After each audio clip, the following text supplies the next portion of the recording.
정해진 테이블 이게 이만큼 있을 때 호랑이라는 값을 가진 셀 이런 색깔을 칠하고 싶다. 호랑이에 대해서 역시 모두 선택합니다. 이건 많으면 많은 만큼 선택하시면 됩니다. 역시 조건부 서식으로 들어갑니다. 셀 강조 규칙 같음에 들어가셔서 눌러서 다음과 같은 셀의 서식 지정 하니까 바로 즉시 뜨잖아요. 그런데 나는 이 색깔로 할 게 아니야. 요건 그야말로 기본 값입니다. 사용자 지정 서식에 들어갑니다. 어떤 색깔로 할 건가? 그러면 마음에 안 들면 골라봐. 골라 나와 있습니다. 이렇게 빨간색으로 채우기 할 거고 글꼴은 이것처럼 흰색으로 할 거다. 확인. 그러면 호랑이만 되나? 코알라 한번 쳐보겠습니다. 치고 반드시 엔터를 해야 바뀝니다. 인식을 합니다. 코알라 바뀌었죠. 재밌잖아요, 그죠? 이렇게 아주 유용한 기능입니다. 이거 써먹을 때가 많을 것 같은데 그런 생각 드시죠? 원숭이면 원숭이, 호랑이면 호랑이, 사자 이런 거 하나밖에 안 되잖아요. 그런데 그게 아니고 2개 이상의 조건에 해당하는 데이터, 예를 들어서 3개 정도 하겠습니다. 원숭이, 그 다음에 코알라, 코끼리 한번 해볼까요? 이 3개의 데이터에 해당하는 걸 한꺼번에 찾고 싶다. 셀 강조 규칙에 같음에서 이렇게 하면 코알라 됩니다. 그런데 이게 2개 이상 되면 안 됩니다. 맨 첫 번째 것만 되잖아요. 이거 안 됩니다. 이 유형의 참조를 사용할 수 없습니다 라는 에러가 뜹니다. 그 이전에 여러분들 이거 한번 보세요. 가령 사자가 여기에 포함되어 있느냐 아니냐 보겠습니다. 카운터 if 여러분 전번에 알려드렸죠. 어떤 특정 영역에서 특정 값이 몇 개인가 찾을 영역. 이 영역에서 어떤 값인가. 사자다. 사자가 있나? 없습니다. 없잖아요. 그 0이잖아. 0. 그럼 사자가 아니고 하마 볼까요? 여기 하마는 없는 것 같은데 하마 이거 탁 눌러봅니다. 1 나오잖아요.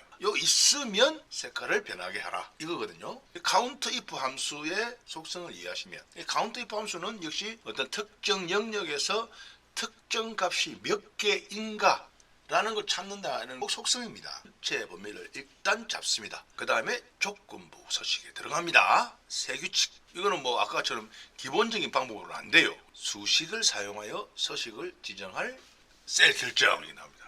참이라는 얘기는 조건에 맞는다는 얘기거든요. 여기서 역시 카운트 if 범위를 이렇게 요 범위입니다. 아까 했잖아요. 그죠? 요 범위.